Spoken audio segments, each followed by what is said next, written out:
So we got to see a ton of new stuff in the Xbox showcase about the Outer Worlds 2. We got a video out talking all about that. There'll be a link down below. But today, what I want to talk about is one thing. One thing having to do with the Outer Worlds 2, and that is its price tag.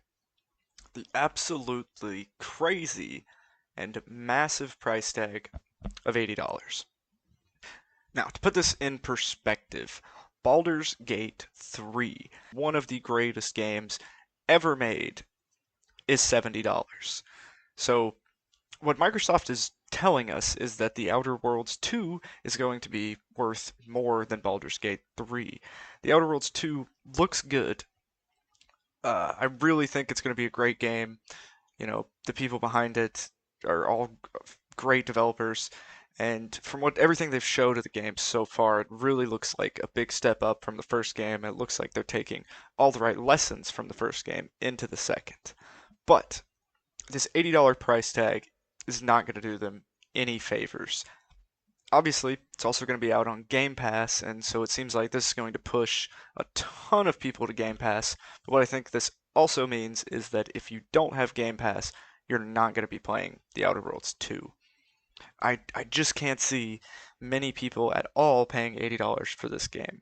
I have Game Pass, so I wasn't going to pay for the game anyway, but like, I had Game Pass with The Outer Worlds 1, and I really like Obsidian, and I bought a physical copy of The Outer Worlds 1 because I was so excited when it came out, and I enjoy that game a lot. I don't regret that purchase at all, but that was a $60 purchase for a game that I thought was worth $60. At least to me, most people would probably see it being more worth like $40 for the amount of content that was in that game.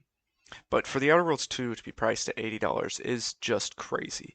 I'm really looking forward to the game. I really hope it can do well, but this price tag is not going to do it any favors, and I don't think anyone was happy about that price tag.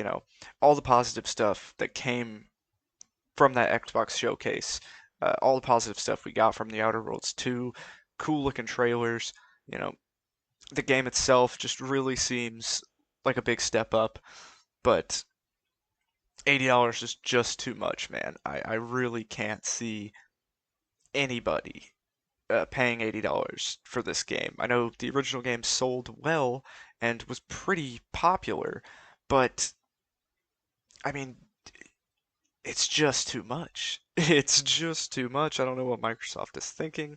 I don't know if it's all about pushing Game Pass sales, but the Steam numbers and the PlayStation numbers of The Outer Worlds 2 are not going to be good.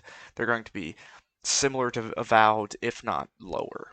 But that's all I wanted to talk about today. Let me know what you guys think of the price tag down below, and if you'll be playing The Outer Worlds 2, and how you'll be playing The Outer Worlds 2, and some of your hopes for it, what you hope to see, what you hope not to see. Thanks for watching.